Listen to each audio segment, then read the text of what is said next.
C'est l'été, il fait chaud et il se passe plein de trucs. C'est parti.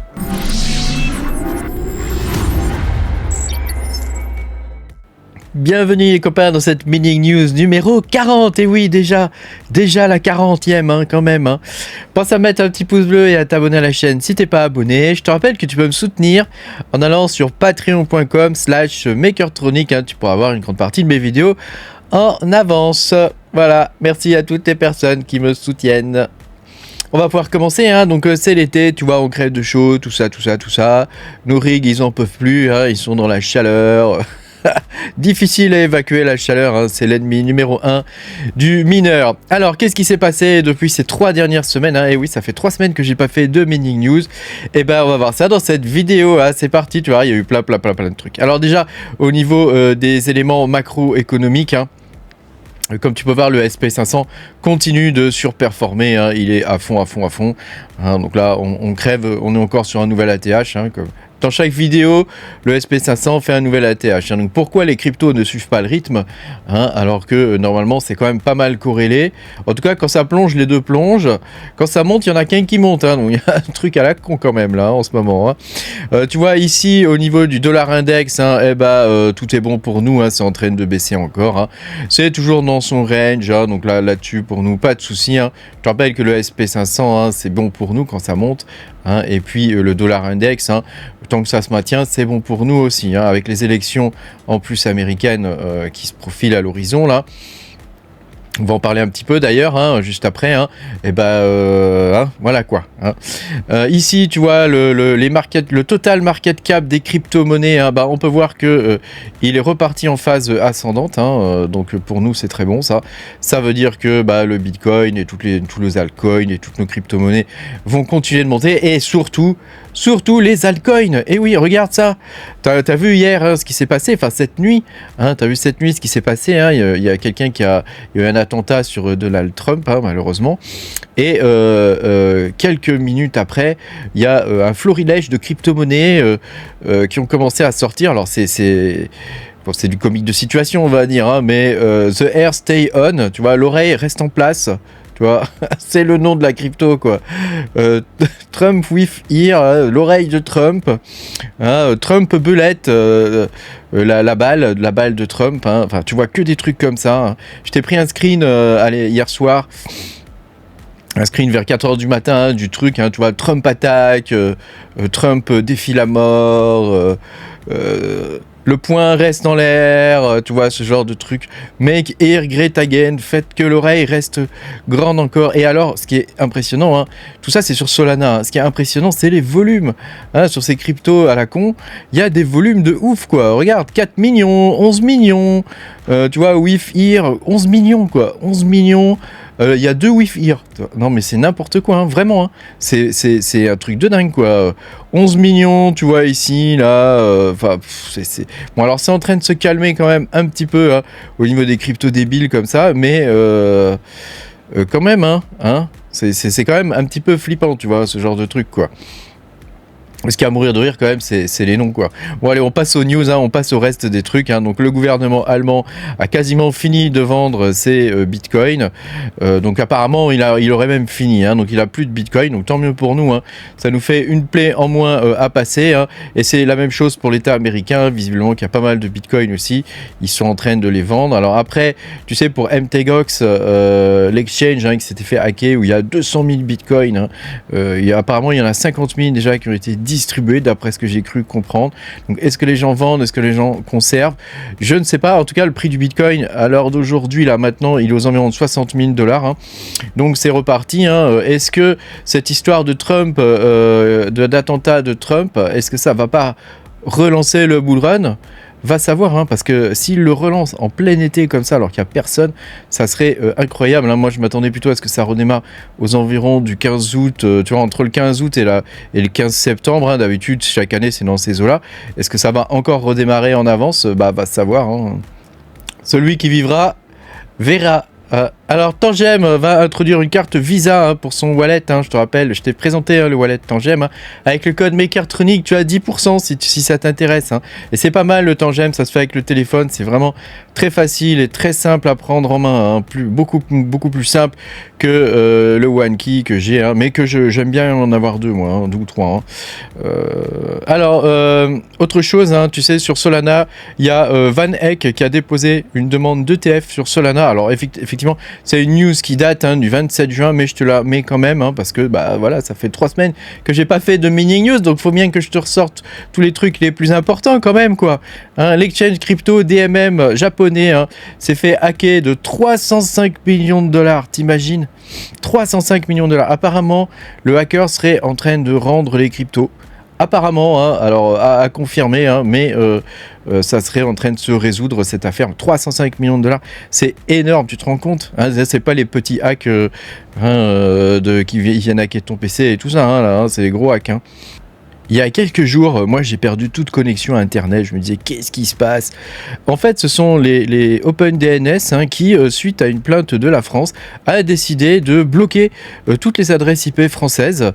Donc pour le coup, voilà, on n'a plus droit à OpenDNS en France, parce que OpenDNS ne voulait pas censurer je sais pas trop quoi, un truc avec le sport, bref, un truc à la con. Du coup il nous prive d'un service qui était délivré par Cisco System, qui était un bon service, donc bon voilà, adieu OpenDNS. Je te rappelle que si tu veux des DNS qui sont plus ou moins libres, tu as les DNS russes, tu as toutes sortes d'autres DNS, tu vois, je te dis russes, mais il y en a d'autres, il y a toutes sortes d'autres DNS dans le monde sur lesquels tu peux aller pointer, alors en fonction de l'endroit où tu vas aller, ça va être plus ou moins rapide, mais voilà, l'idéal c'est d'avoir un cache chez toi, genre un P-Hole par exemple, qui va te faire la redistribution au niveau des DNS, quoi. J'avais fait une vidéo sur P-Hole, je crois, je sais plus si je l'avais sorti en public ou pas, mais j'avais fait une vidéo. Autre chose, Samsung va produire des cartes graphiques. Et ouais, ils vont produire des GPU. Alors, comme pour tous les gens qui fabriquent des GPU maintenant, à part peut-être AMD, la préoccupation principale des gens qui fabriquent maintenant des cartes graphiques, ce n'est plus pour les graphiques, c'est pour l'intelligence artificielle. Donc là, c'est un peu le serpent quand même qui se mord la queue. Alors c'est un peu dommage, moi je dis quand même, parce que les cartes graphiques c'est quand même à la base c'est fait pour les gamers, quoi, ou pour afficher des trucs, même une carte 2D des fois ça suffit, t'as pas besoin d'avoir une carte de ouf, mais voilà, pour jouer à des jeux il faut une carte 3D.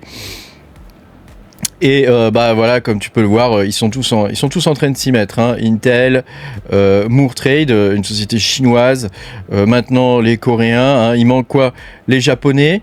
Il nous manque les Japonais quand même qui fabriquent pas de cartes graphiques, et il nous manque les Européens. Aucun pays européen fabrique de puces, quoi. C'est un truc de dingue. Bon, alors évidemment, si tu as quelques fabricants de puces, mais alors ça reste dans des domaines particuliers, dans les microcontrôleurs ou dans toutes sortes de petites puces, etc. Mais on n'est pas sur des puces qui changent la donne, quoi. Tu vois, des trucs genre les GPU actuellement, c'est vraiment en train de changer la donne. On n'est pas sur ce genre de choses, quoi. Un ASIC dédié à l'IA chez Meta, tu vois, tout est lié à l'IA en ce moment.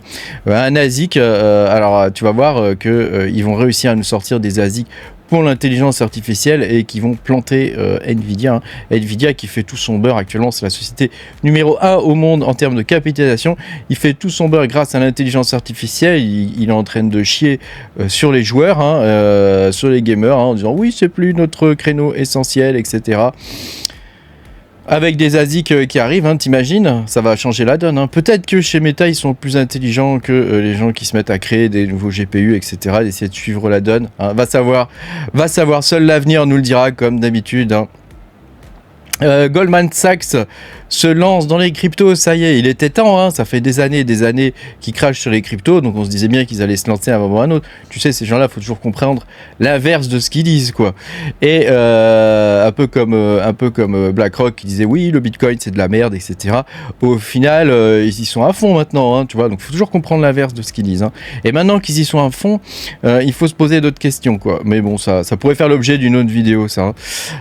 Donc voilà, ils se lancent dans le RWA, donc le RWA, les Real World Assets, tu vois, c'est un truc qui va pas forcément toucher les petits porteurs comme nous, les petits acheteurs de crypto-monnaies ou les petits holders, ça va plutôt servir aux banques pour diminuer leurs coûts, en gros. Donc, moi, franchement, c'est pas un narratif qui me file la trique, quoi. Je suis pas fan de ce truc-là, quoi. Ryzen 9000, les Ryzen 9000 3D, X3D vont être overclockables, je vais y arriver. On va pouvoir les overclocker, donc moi j'attends de voir vraiment le 9950X 3D, parce que tu sais que comme il a beaucoup de cache de niveau 3 et qu'il a du V-cache en plus, c'est encore un cache au niveau au-dessus, et ça serait quand même vachement intéressant de pouvoir miner avec ça.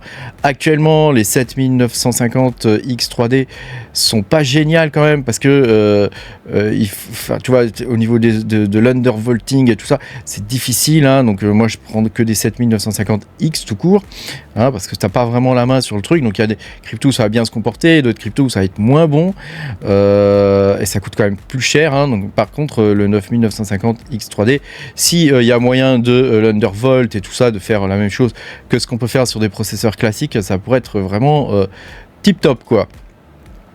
Alors Kaspa, moi, je sais que j'aime bien Kaspa, ça fait partie de mes cryptos préférés, donc alors je sais pas si je t'en avais parlé dans mon ancienne mining news, mais en tout cas je te le redis, Marathon Digital Holding, qui est un des plus gros conglomérats de minage, a décidé de se mettre au Kaspa.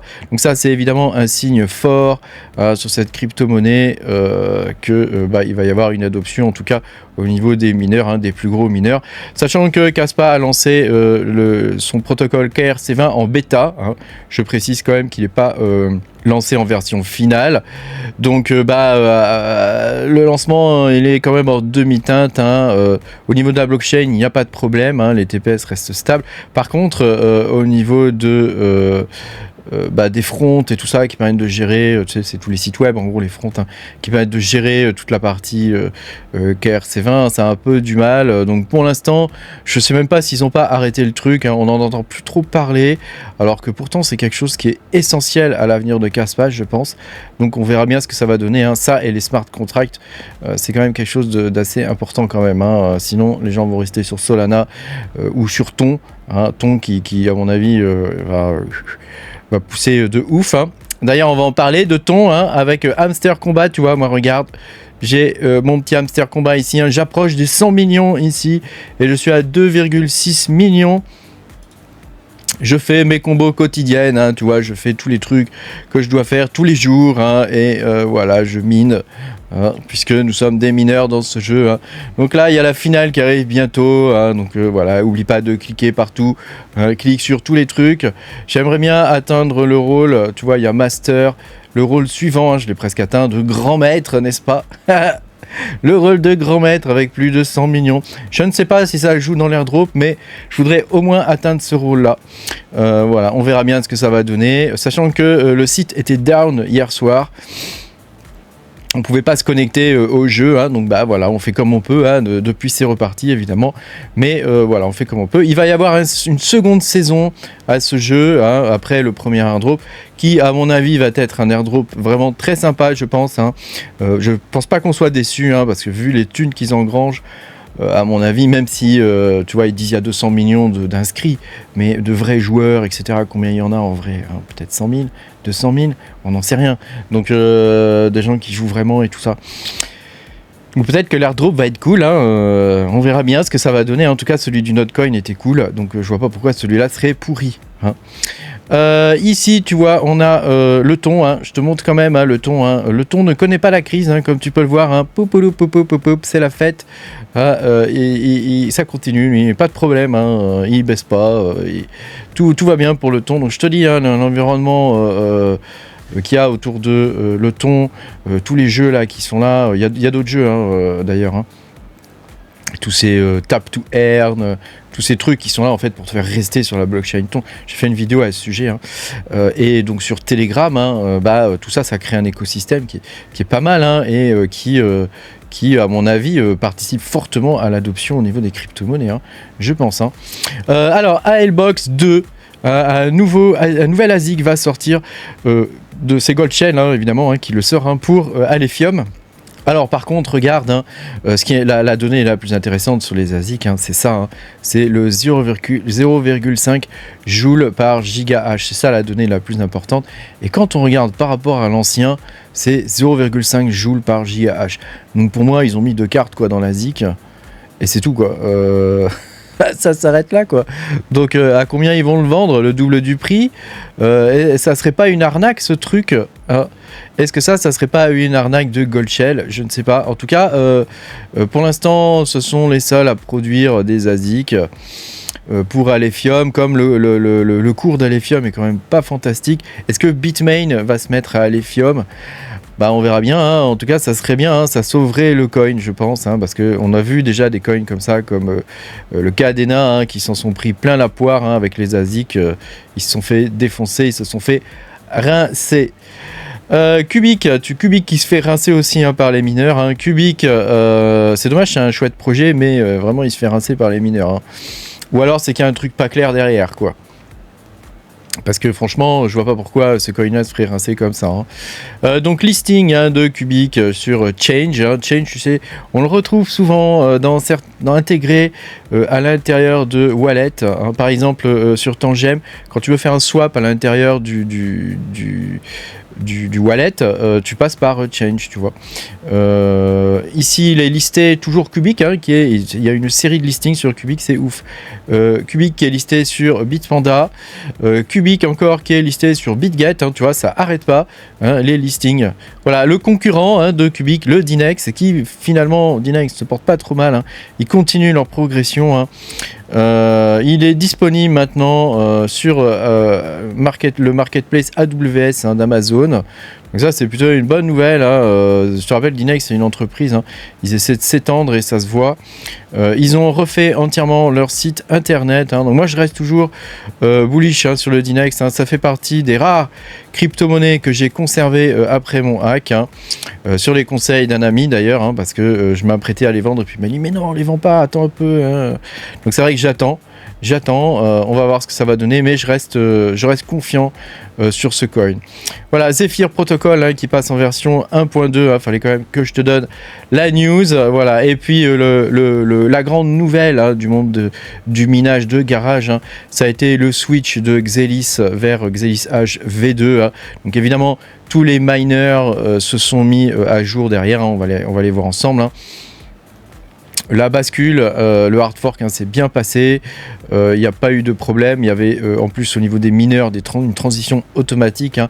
Donc ce qui fait qu'avec ces transitions automatiques, alors certes c'est pratique, hein, les transitions automatiques, mais avec ces transitions automatiques, bah pour le coup il n'y a pas ce coup à jouer, tu vois, de se dire peut-être que si d'un coup il y a moins de mineurs, j'arrive à miner plus, tu vois, de coins. Il n'y a pas ce truc à jouer, donc avec le switching automatique, donc c'est bien. Pour le réseau, c'est moins bon pour les mineurs, comme d'habitude, hein, voilà. Autre chose au niveau du Xelis, hein, tu vois qu'ils ont pu atteindre 12 blocs par seconde, hein, quand même. Alors moi j'avais discuté un peu avec le développeur qui m'avait dit qu'il pouvait atteindre même les 100 blocs par seconde, hein, mais le problème c'était le nombre de blocs orphelins, hein, et que ça pourrait casser la blockchain en gros, hein. Il y aurait trop de blocs orphelins, donc ça pourrait pas fonctionner. En plus Xelis il a un protocole qui permet de récupérer les blocs orphelins pour les réintégrer dans la blockchain, c'est quand même relativement complexe tout ça. Donc après tu vois, voilà, en tout cas ils ont réussi à atteindre 12 blocs par seconde sans avoir trop de blocs orphelins, donc je trouve que c'est une belle performance, hein, quand on voit Kaspa qui est actuellement à 1 bloc par seconde, sachant qu'ils vont monter à 10 et à 100, hein, Kaspa, hein, je pense que ça c'est juste une question de temps maintenant, hein. Voilà, alors au niveau des rentabilités en ce moment, hein, c'est quand même la catastrophe. Le plus rentable, c'est le Xelis et on est en revenu négatif, hein. Alors évidemment, il y a peut-être des coins qui sont rentables, en tout cas au niveau des GPU, ils sont pas faciles à trouver. Au niveau des CPU, il y en a quelques-uns, hein, qui fonctionnent bien, mais au niveau des GPU, ils sont pas faciles à trouver. Donc moi j'en ai un en ce moment que je suis en train d'étudier.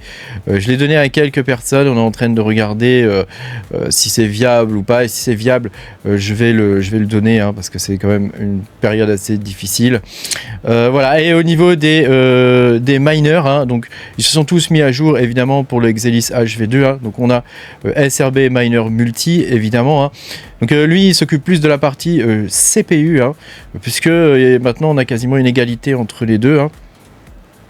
On a 1.0 Miner, hein, donc là c'est plus pour la partie Nvidia, hein, qui s'est mis à jour aussi pour le Xelis H V2, hein, avec une partie mining solo, hein, toujours, hein, ce 1.0 Miner. Et puis on a Rigel Miner, hein, qui s'est lui aussi mis à jour vers Xelis H V2, hein, sachant qu'il a une défi seulement de 2%, donc c'est plutôt pas mal.